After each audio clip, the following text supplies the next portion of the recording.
Hello everyone, welcome back to my channel.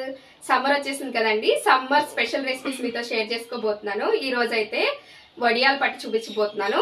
అది దేంతో అంటే గుమ్మడికాయ. ఈ గుమ్మడికాయతో మీకు వడియాలు పట్టి చూపించబోతున్నాను. ఆ ప్రాసెస్ ఏంటనేది ఇప్పుడు చూపిస్తా, వచ్చేసేయండి. ఈ గుమ్మడికాయలు వచ్చేసి మా ఇంట్లో డైరెక్ట్ గా కత్తిపెట్టుతో అయితే కొయ్యరన్నమాట. సో ఫస్ట్ ఇలాగా నీట్ గా పగలు కొట్టేసుకుందాం దీన్ని.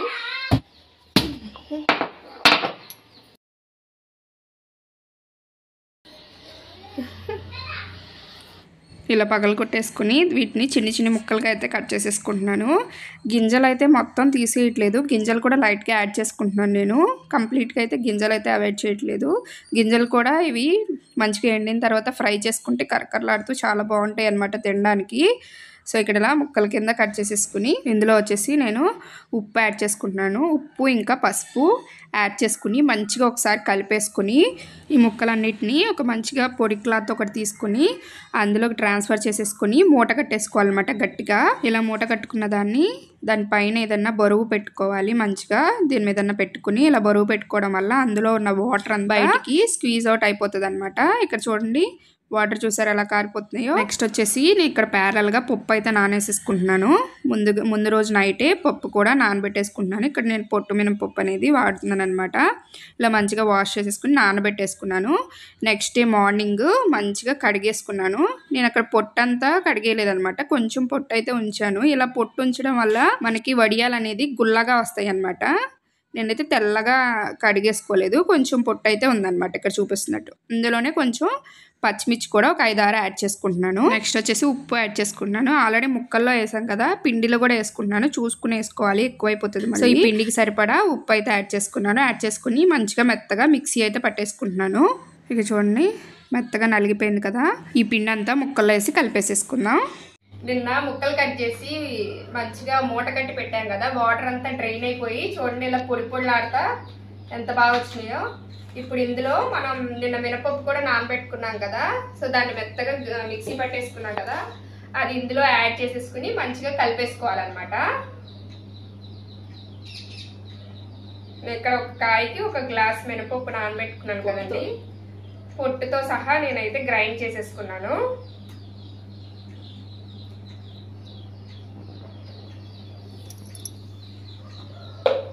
ఇప్పుడు ఇందులో సగ్బియ్యం కూడా ఒక 1/2 అవర్ ముందు నానబెట్టుకున్నాను అనమాట. ఇలా సగ్బియ్యం వేయడం వల్ల మనం వేయించుకున్నప్పుడు తినేటప్పుడు క్రిస్పీగా కరకరలాడుతూ బాగుంటుంది అనమాట. సో లావు సగ్బియ్యం ఉంటే మీరు కూడా యాడ్ చేసుకోండి. సో ముందుగా ఒక 1/2 అవర్ ముందు నానబెట్టుకుంటే సరిపోతుంది అనమాట. సో ఇందులో నేను కొంచెం జీలకర్ర కూడా యాడ్ చేసుకుంటున్నాను. జీలకర్ర డైజెషన్కి మంచిది కదండి, సో జీలకర్ర కూడా యాడ్ చేసుకుంటున్నాను. సో ఇవన్నీ మంచిగా బాగా కలిసేలాగా కలిపేసుకోవాలన్నమాట. కలుపుకున్నాక ఒకసారి ఉప్పు చెక్ చేసుకుందాం. ఆల్రెడీ పిండిలో వేసాం, ముక్కల్లో వేసాం కదా, సరిపోయింది.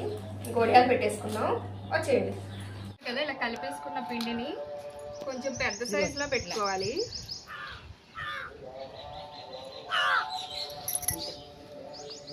చక్కగా ఇలా తీసుకుని పెద్దగానే పెట్టుకోవాలి. ఇవి ఆరేసరికి చిన్నగా అయిపోతాయి.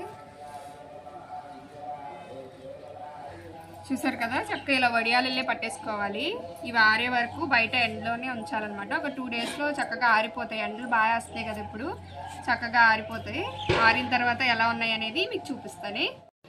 మొన్న వడియాలు పెట్టుకున్నాం కదా, 3 డేస్లో నాకు చక్కగా ఇలా చూడండి ఎలా చక్కగా ఆరిపోయినాయి అనమాట. ఎండలు ఇప్పుడు బాగా వేస్తున్నాయి కదా, చక్కగా 3 డేస్కి ఇలా ఆరిపోయినాయి అనమాట. ఇప్పుడు వీటిని ఫ్రై చేసుకుని ఎలా ఉన్నాయో టేస్ట్ చూసేద్దాం.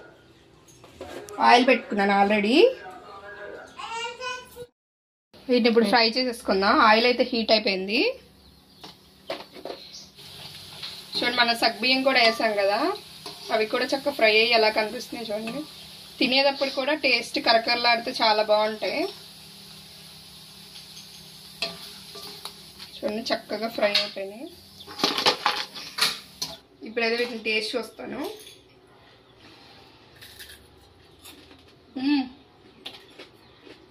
కరకరలాడుతూ చాలా బాగున్నాయి. ఖచ్చితంగా ట్రై చేయండి. ట్రై చేసి ఎలా ఉందనేది ఖచ్చితంగా కమెంట్ బాక్స్లో కమెంట్ చేయడం మాత్రం మర్చిపోకండి. ఈ వీడియో కనుక మీకు నచ్చితే ఒక లైక్ చేసి సబ్స్క్రైబ్ చేసుకోవడం మర్చిపోకండి. Bye guys.